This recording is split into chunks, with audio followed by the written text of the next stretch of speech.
Okay, તો વિદ્યાર્થી મિત્રો, આપણે આગળના લેક્ચરની અંદર ભૌમિતિક સમઘટકો છે તેમનું નામકરણ કઈ રીતનું કરી શકીએ તે આપણે જોયું. હવે આ લેક્ચરની અંદર આપણે આ જે ભૌમિતિક સમઘટકો છે એમની આપણે એનું જે બંધારણીય સૂત્ર છે તે કઈ રીતનું નક્કી કરી શકીએ, એટલે કે તે શીર્ષ છે કે ટ્રાન્સ છે તે આપણે કઈ રીતનું નક્કી કરી શકીએ તે માટેની જે જુદી જુદી રીત છે તે સમજવા માટેનો પ્રયત્ન કરશું. તો એમાં સૌપ્રથમ આપણે જે કાર્બન જે ભૌમિતિક સમઘટકતા જોવા મળે છે આલ્કીન સંયોજનોની અંદર જે આપણને ભૌમિતિક સમઘટકતા જોવા મળે છે તે કાર્બન સંયોજનોની જે ભૌમિતિક સમઘટકતા જોવા મળે છે તેનું બંધારણ નક્કી કરવા માટેની પદ્ધતિઓનો અભ્યાસ કરીશું. ત્યાર પછી આપણે આલ્ડોક્સાઇડ અને કીટોક્સાઇડની અંદર કઈ રીતનું બંધારણીય સૂત્ર નક્કી કરી શકીએ તે આપણે જોઈશું. તો એ કાર્બન ભૌમિતિક સમઘટકોના બંધારણ નક્કી કરવાની એક આપણી પાસે રીત છે તે એટલે ચક્રીયકરણની પદ્ધતિ.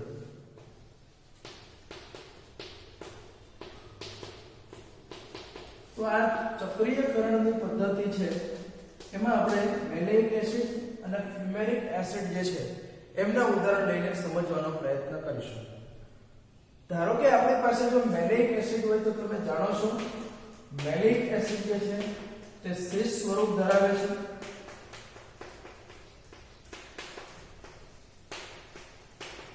આ મેલેઇક એસિડ જે છે તે કયું છે તો કે શીર્ષ સ્વરૂપ છે. આ જે મેલેઇક એસિડ છે તે આપણું કેવું છે તો કે શીર્ષ સ્વરૂપ આપણને જોવા મળે છે. હવે આ મેલેઇક એસિડ છે એમને જ્યારે આપણે નોર્મલી ગરમ કરીએ, એટલે કે જો 100 ડિગ્રી સેલ્સિયસ જો આપણે એને ગરમ કરવામાં આવે તો એમાંથી છે તે શું થશે તો કે પાણીનો અણુ દૂર થઈ જશે. એટલે કે અહીંયાથી OH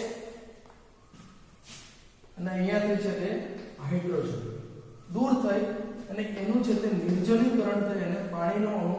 દૂર થશે અને દૂર થઈને આપણને જે નિપજ મળે છે H C double bond C H C double bond O C double bond O, એટલે કે અહીંયા જે આપણને ચક્રીય નિપજ મળેલી છે તે મેલેઇક એનહાઇડ્રેટ એટલે પાણીનું અણુ છે તે દૂર થયું. હાઇડ્રાઇડ મેલેઇક એનહાઇડ્રેટ મળે છે. અહીંયા આવું થવાનું કારણ શું તો કે અહીંયા સિસ ફોર્મની અંદર છે એટલે બંને કાર્બોક્સિલિક એસિડના સમૂહો એકબીજાની નજીક છે. એટલે જ્યારે આપણે એને ગરમી આપીએ તો ગરમી આપ્યા પછી તેમાંથી છે તે પાણીનું અણુ દૂર થશે અને એનું ચક્રીયકરણ થઈને એનહાઇડ્રાઇડની અંદર છે તે એમનું છે તે રૂપાંતરણ છે તે જોવા મળશે. હવે એમના જ બીજો ટ્રાન્સ સમઘટક એટલે તમે જાણો છો કે ફ્યુમેરિક એસિડ. તો આવા ફ્યુમેરિક એસિડ જે છે તે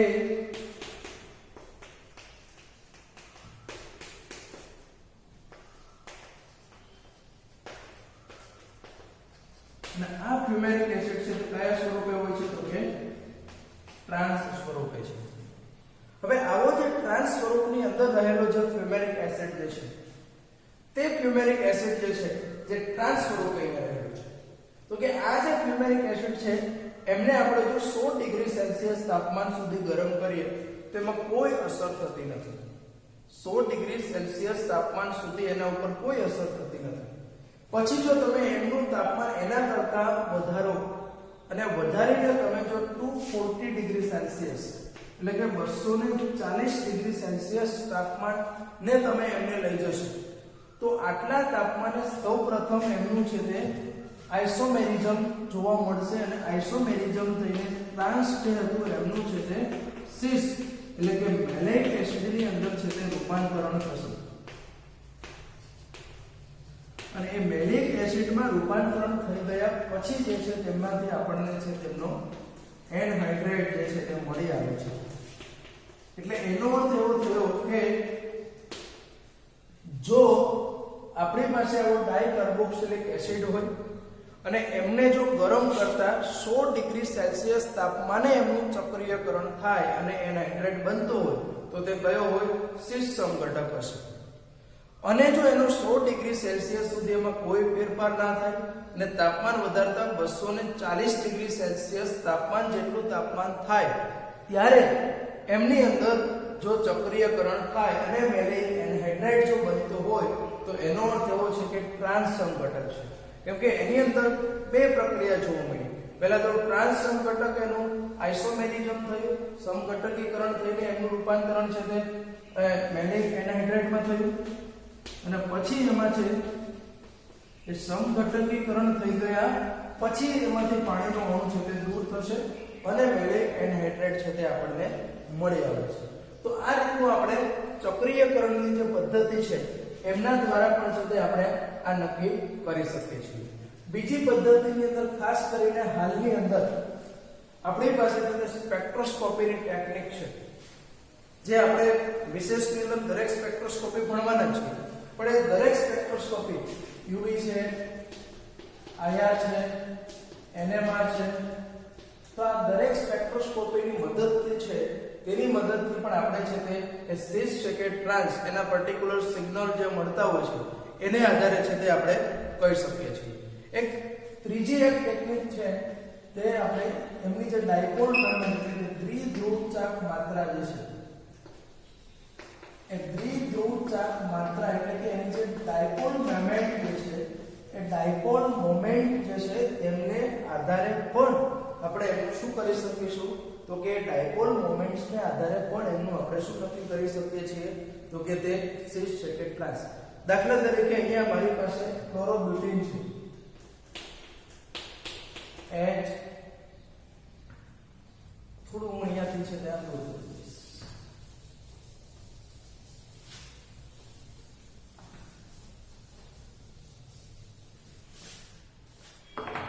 ધારો કે આપણી પાસે C ડબલ બોન્ડ છે HCl HCl અને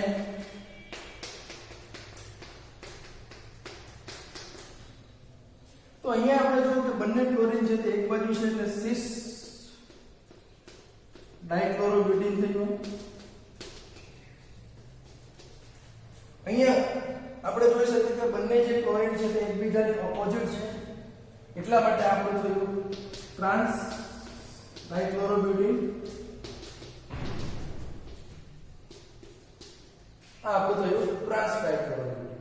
તો સિસ ડાઇક્લોરોબ્યુટીન છે તેની જો આપણે ડાયપોલ મોમેન્ટ u જો વાત કરીએ તો તેનું મૂલ્ય લગભગ 2.95 ડીબાઈ છે. એમનું છે તે ડાયપોલ મોમેન્ટનું મૂલ્ય 2.95 છે. કેમ કે તમે જાણો છો કે આ બંધ છે તે પોલર બંધ છે. ક્લોરીન છે તે વધારે વિદ્યુતીય ઋણ છે એટલે એમની આ રીતની છે તે આપણને ડાયપોલ મોમેન્ટ છે તે જોવા મળશે. અને આ રીતની ડાયપોલ મોમેન્ટ છે બંને એક જ દિશામાં છે એટલા માટે એનું મૂલ્ય 2.95 જોવા મળશે. પણ જે આપણી પાસે ટ્રાન્સ ડાઇક્લોરોબ્યુટેન છે તે ટ્રાન્સ ડાઇક્લોરોબ્યુટેન ની અંદર બંને ક્લોરીન છે તે એકબીજાની ઓપોઝિટ છે અને એટલા માટે છે તે આમનું આ દિશામાં થશે, આની ડાયપોલ મોમેન્ટ એટલે કે આ દિશામાં થશે અને એના પરિણામે એમની જે નેટ ઇફેક્ટ જે છે તે કેવી રીતે છે શૂન્ય. તમે જાણો છો કે જે ડાયપોલ મોમેન્ટ છે તે કેવી છે તો કે વેક્ટર પ્રોપર્ટી છે, એટલે કે સદિશ રાશિ છે. તે દિશા એમની કઈ છે તેના ઉપર પણ આધાર રાખે છે. અહીંયા એકબીજાની વિરુદ્ધ થશે એટલા માટે એમની જે ડાયપોલ મોમેન્ટનું મૂલ્ય છે તે શૂન્ય છે. એટલે એનો અર્થ એવો થયો કે ડાયક્લોરોબ્યુટીન છે એની જો દ્વિધ્રુવ ચાક માત્રા એટલે કે ડાયપોલ મોમેન્ટનું જો માપન કરવામાં આવે અને એ જે માપન છે તે જો 2.95 સમથિંગ આવે તો તે સિસ સ્વરૂપ છે અને એનું મૂલ્ય જો આપણને શૂન્ય મળતું હોય તો એ કેવું થશે તો કે એ છે તે આપણને એવું કહેશું કે તે ટ્રાન્સ સ્વરૂપની અંદર છે તે અસ્તિત્વ ધરાવે છે. તો આ થયું આપણે જે કાર્બન કાર્બન ભૌમિતિક સમઘટકો છે તેમના બંધારણ નક્કી કરવા માટેની પદ્ધતિઓ. ત્યાર પછી હવે આપણે કાર્બન નાઇટ્રોજન જે છે તેમની અંદર કાર્બન નાઇટ્રોજન CN, પણ CN ની અંદર તમે જાણો છો કે બે છે, એક આલ્ડોક્સાઇન છે, બીજું છે તે ઇટોક્સાઇન છે. તો એમની અંદર પહેલા આપણે જોઈશું તે એટલે કે CN ની અંદર બે આવશે. એમાં સૌપ્રથમ આપણે જે આલ્ડોક્સાઇન છે તે આલ્ડોક્સાઇનની અવકાશીય અથવા તો ભૌમિતિક બંધારણ નક્કી કરવાની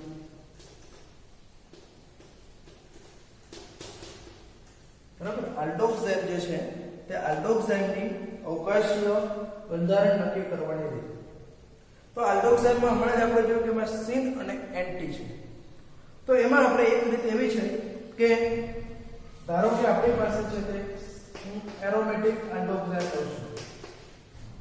એરોમેટિક આલ્ડોક્સાઇમ છે ડબલ બોન્ડ NOH આ છે તે એનું કયું સ્વરૂપ છે એન્ટી સ્વરૂપ છે એમની સૌપ્રથમ હું એમનો એસાઇલ હેલાઇડની અંદર રૂપાંતરિત કરું એટલે કે એમની પ્રક્રિયા હું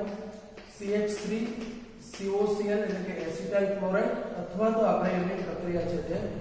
CH3CO twice O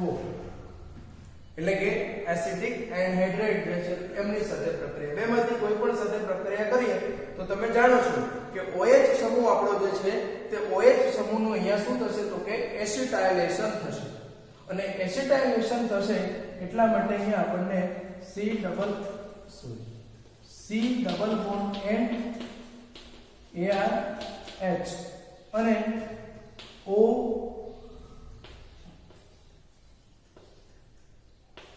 COCH3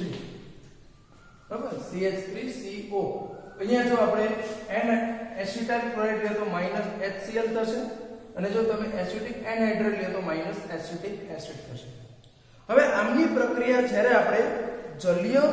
Na2CO3 સાથે કરીએ તો જલીય Na2CO3 સાથે જો આની પ્રક્રિયા આપણે કરીએ તો એટલે કે પાણીનો અણુ જલીય Na2CO3 તો એનું જળ વિભાજન થાય અને આપણને એસિટિક એસિડ છે તે અહીંયાથી છૂટો પડે છે -CH3C ડબલ બોન્ડ OH અને ફરી પાછો આપણને છે તે ફરી પાછો છે તે શું મળી આવે છે એસિટિક જે આપણો આલ્ડોક્સાઇમ હતો તે પુનઃ છે તે આપણને મળી આવે છે આપણો જે આલ્ડોક્સાઇમ હતો તે અહીંયા છે તે ફરી પાછો છે તે આપણને મળી આવે છે બરાબર છે અહીંયા આપણો જે આલ્ડોક્સાઇમ છે તે જો સિસ હોય તો સોરી એન્ટી હોય તો બરાબર એન્ટી હોય તો અહીંયા આપણને ફરી પાછો આલ્ડોક્સાઇમ મળી આવશે પણ એમની જગ્યાએ હું જો સિસ ને અને એન્ટી ને બદલે જો મારી પાસે સિન સમઘટક છે હવે આ સિન સમઘટકની જ્યારે હું સેમ એસિટાઇલ ક્લોરાઇડ સાથે પ્રક્રિયા કરીશ અથવા તો હું એમની એસિટિક એન્હાઇડ્રેટ સાથે પ્રક્રિયા કરીશ તો એ પ્રક્રિયાથી એમાંથી આપણને સૌપ્રથમ એનું એસિટાઇલેશન OAC ટૂંકમાં દર્શાવો હોય તો OAC અને એમની જ્યારે હું જલીય Na2CO3 સાથે પ્રક્રિયા કરીશ ત્યારે એમાંથી એસિટિક એસિડનો અણુ તો દૂર થશે પ્લસ અહીંયા આપણને ArCH H2O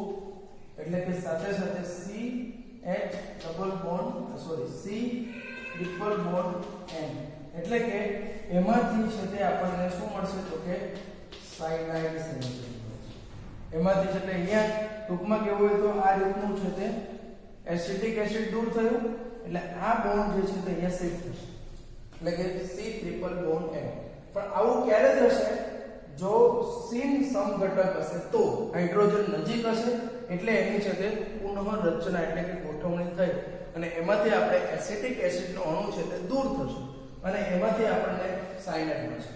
એટલે એનો અર્થ એવો થયો કે જલીય Na2CO3 સાથેની પ્રક્રિયાથી ફરી પાછો આપણને જો આલ્ડોક્સાઇમ મળતો હશે તો તે આપણો એન્ટી હશે અને એમની સાથેની પ્રક્રિયાથી જો આપણને શું મળતું હશે તો કે સાયનાઇડ સંયોજન જો મળતું હોય સાયનાઇડ વ્યુત્પન્ન જો મળતો હશે તો એનો અર્થ એવો થયો કે આપણો જે આલ્ડોક્સાઇમ છે તે કેવો છે તો કે સિન છે ત્યાર પછી આપણે લાસ્ટ મેથડની અંદર એક જોઈશું એટલે કીટોક્સાઇમ જે છે તે કીટોક્સાઇમની અવકાશીય રચના નક્કી કરવાની છે આપણે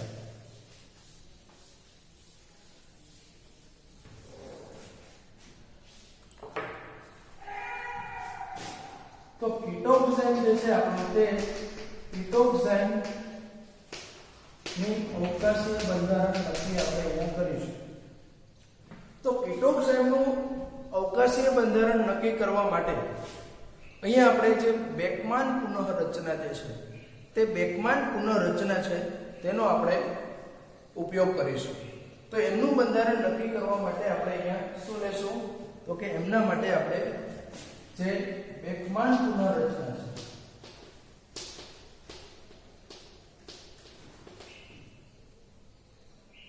તે બેકમાન પુનઃરચનાની મદદથી જે છે તેની મદદથી આપણે એમનું જે કીટોક્સાઇન જે છે તેનું અવકાશીય સૂત્ર છે તે નક્કી કરશું. તો સૌપ્રથમ તો એની અંદર શું કરીશું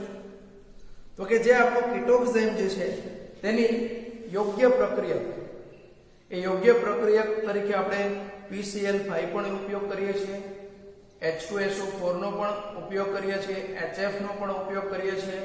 આવા કોઈ પણ જે યોગ્ય પ્રક્રિયકો છે એનો આપણે અહીંયા ઉપયોગ છે તે કરીએ છીએ. અને એ ઉપયોગ કર્યા પછી એમના ઉપયોગ કર્યા પછી જે છે તે આપણે એની પુનઃરચના થશે અને પુનઃરચનાને પછી આપણે એનું શું કરીશું તો કે જળ વિભાજન કરીશું. અને જળ વિભાજનને અંતે જે આપણને નિપજ મળે છે તે બહુ મહત્વની છે. એ જે આપણે નિપજ મળતી હોય એમના આધારે જે છે તે આપણે નક્કી કરી શકીશું કે આપણી પાસે છે તે રચના છે તે સીન છે કે એન્ટી કયા સ્થાનમાં છે તે આપણે જોઈશું. દાખલા તરીકે હું એક એસિડોફિનોન આપો છે જે આગળ આપણે જોયું C6H5 ડબલ બોન્ડ NOH.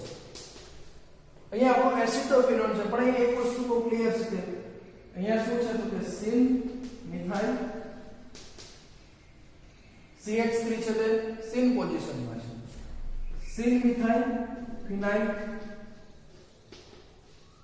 કીટોક્સાઇન છે. એમની સૌપ્રથમ ઇથરની હાજરીમાં લગભગ -20 ડિગ્રી સેલ્સિયસ તાપમાને ઇથરની હાજરીમાં ઇથર અહીંયા દ્રાવક તરીકે છે. જો એમની આપણે PCl5 સાથે જો એની પ્રક્રિયા કરીએ તો એમની અંદર સૌપ્રથમ છે તે શું થશે તો કે એમની અંદર છે તે પુનઃરચના થશે. પણ જે પુનઃરચના અહીંયા આપણને જે જોવા એની અંદર જે પ્રક્રિયા થશે એની અંદર શું થશે તો કે પુનઃરચનાની અંદર જે છે તેની અંદર જે OH સમૂહના જે ટ્રાન્સ એન્ટી પોઝિશનમાં જે છે બરાબર એમના જે એન્ટી પોઝિશનમાં જે છે તે અહીંયા એમની અદલ બદલ થશે. એટલે કે C OH CH3 double bond N C6H5. હવે એની અંદર આમ તો એક ચલરૂપકતા પ્રકારની પુનઃરચના થશે અને એ પુનઃરચનાથી જે અહીંયા છે તે આપણું છે તે OH એટલે બીજી રીતે કેવું હોય તો છે તે ઇનોલ સ્વરૂપ છે એનું છે તે કીટો સ્વરૂપમાં રૂપાંતર થશે. Double bond O CH3 N C6H5.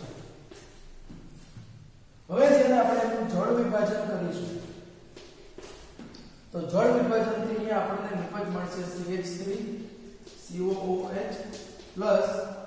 C6H5 NH2. એટલે એનો અર્થ એવો થયો કે જે OH સમૂહના એન્ટી સ્થાનમાં જે છે એને અનુરૂપ અહીંયા આપણને એમાઇન મળ્યો છે અને એમને જે સીન સ્થાનમાં છે એને અનુરૂપ આપણને શું મળે છે એમનો એસિડ મળે છે. હવે આમનું છે કે હું બીજું સ્વરૂપ જ લઈ લઈએ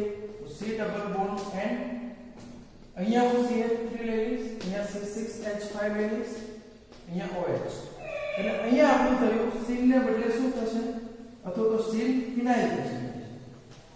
સીન ફિનાઇલ મિથાઇલ કીટોક્સાઇન. એમની અહીંયા સેમ આપણે ઇથરની હાજરીમાં PCl5 સાથે પ્રક્રિયા કરી તો જે એન્ટી સ્થાનમાં છે તેમનું સૌપ્રથમ છે તે અહીંયા CH3 OH C6H5 આપણને જોવા મળશે. ત્યારબાદ એની પુનઃરચના થશે અને ત્યાર પછી આપણે એમાંથી છે તે C double bond O C6H5 NHCH3 જોશે અને જ્યારે એનું આપણે જળ વિભાજન કરીશું તો જળ વિભાજનથી આપણને C6H5COOH મિથાઇલ એમાઇડ. તો આ બંને પ્રક્રિયા ઉપરથી તમે કન્ક્લુઝન કરી શકો છો કે જે આપણો કેટોક્સાઇમ છે એની પ્રક્રિયા કરતા એટલે કે બેકમાન પુનઃરચના અહીંયા ક્રિયાવિધિની હું ડિસ્કસ નથી કરતો પણ એમની આપણે બેકમાન પુનઃરચના કરતા સામાન્ય રીતે એવું જોવા મળે છે કે OH સમૂહના જે એન્ટી સ્થાનમાં છે તેનું અહીંયા પુનઃરચના થાય અને એને અનુરૂપ જે છે તે એન્ટી સ્થાનમાં જે હોય એને અનુરૂપ છે તે અમાઇન મળે છે અને એના જે સિન સ્થાનની અંદર રહેલું છે એને અનુરૂપ છે તે કાર્બોક્સિલિક એસિડ. એટલે આપણને કયો કાર્બોક્સિલિક એસિડ મળે છે અથવા તો આપણને કયો એમાઇન મળે છે એ જો આપણને ખબર પડે તો એના ઉપરથી આપણે એના પોઝિશન સિન છે કે એન્ટી છે તે આપણે નક્કી કરી શકીએ છીએ. હજી એક આપણે આનું ઉદાહરણ લઈએ અને વધારે સમજવાનો પ્રયત્ન કરીએ.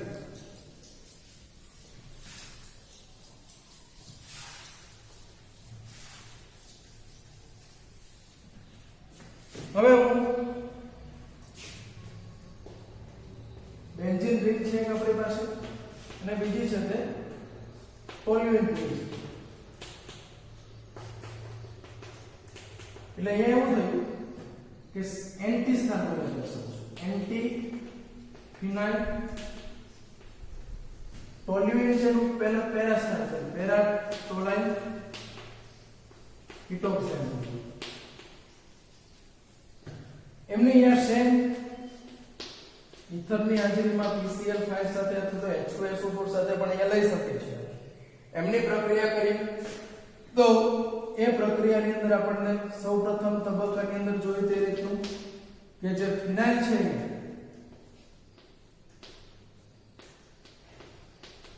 અને OH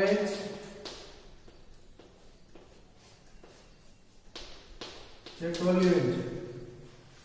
અહીંયા આપણે એમની પુનઃરચના થશે પાછી એટલે ટૂંકમાં જોવે તો ચલ રૂપ છે અને એમની અંદર આપણને છે તે CNH vinyl double bond O CH3 એમનું જો આપણે જળ વિભાજન કરીએ તો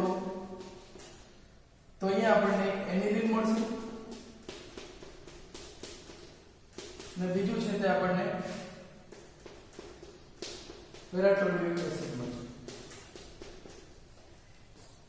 તો એનો અર્થ એવો છે કે ફિનાઇલ સમૂહ જે છે તે આપણો OH ના એન્ટી સ્થાનમાં હતો એટલે એને અનુરૂપ આપણને અમાઇન્સ મળ્યું છે એટલે અહીંયા એનિલિન મળે છે અને ક્લોરાઇડ સમૂહ છે તે સિન સ્થાનમાં હતો એટલે એને અનુરૂપ છે તે આપણને એમનો કાર્બોક્સિલિક એસિડ મળે છે. હવે જો હું એમના કરતા રિવર્સ લઈશ તો એટલે કે C ડબલ બોન્ડ NOH પણ અહીંયા છે કે હું એન્ટી સ્થાનમાં છે તે ટોલ્યુએન દર્શાવી દઉં છું અને અહીંયા છે તે ફિનાઇલ. એટલે આ આપણું થયું એન્ટી વેરાટોલાઇલ ફિનાઇલ કિટોક્સાઇન. એમની આપણે ઇથર PCl5 સાથે પ્રક્રિયા કરીશું તો એમાંથી આપણને સૌપ્રથમ પુનઃરચના થશે બેકમાન અને અહીંયા આપણે જે ટોલ્યુઇન જે છે તે ટોલ્યુઇન અને OH નું સ્થાનભેદ થશે અને આમ તો આપણે એને માઇગ્રેશન વર્ડ્સ વાપરીએ છીએ. માઇગ્રેશન OH સમૂહના જે એન્ટી સ્થાનમાં જે સમૂહ રહેલો હોય એમનું શું થશે માઇગ્રેશન થાય છે અને અહીંયા આપણો એસિડ ઇઝ ફિનાઇલ રહેશે. ત્યાર પછી એની કીટોઇનોલ ચલરૂપકતા એમની અંદર અહીંયા NH toluene double bond O ફિનાઇલ જળ વિભાજન એમ કરતા આપણને અમાઇન આપણને જે આ વખતે મળશે તે ટોલ્યુઇન ને અનુરૂપ મળશે અને બીજું આપણને જે ફિનાઇલ ને અનુરૂપ છે તે બેન્ઝોઇક એસિડ મળશે. એટલે ઇન શોર્ટ અહીંયા OH ના એમ્પ્ટી સ્થાનમાં છે એને અનુરૂપ અમાઇન્સ અને જે સીન સ્થાનમાં છે એને અનુરૂપ છે તે આપણને શું મળશે તો કે એને અનુરૂપ છે તે એસિડ મળશે. તો આ રીતે આપણે બેકમાન પુનર્રચનાનો ઉપયોગ કરીને કીટોક્સાઇન છે તેની અવકાશીય રચના અથવા તો અવકાશીય બંધારણ છે તે સીન છે કે એન્ટી છે તે આપણે છે તે નક્કી કરી શકીએ છીએ. તો અહીંયા લગભગ આપણું જે થર્ડ યુનિટ સ્ટીરિયોકેમિસ્ટ્રી હતું તે અહીંયા છે તે આપણું પૂર્ણ થાય છે. એની અંદર આપણે બધું જ પ્રકાશ સમઘટકતા અને એવી જ રીતે અહીંયા ભૌમિતિક સમઘટકતા છે તે પણ છે તે પૂર્ણ થાય છે. તો આ રીતે આપણું પેપર 504 ઓર્ગેનિક કેમિસ્ટ્રી જે છે એમની અંદર જે થર્ડ યુનિટ જે છે સ્ટીરિયોકેમિસ્ટ્રી અવકાશ રસાયણ છે તે અહીંયા છે તે આપણું પૂરું થાય છે.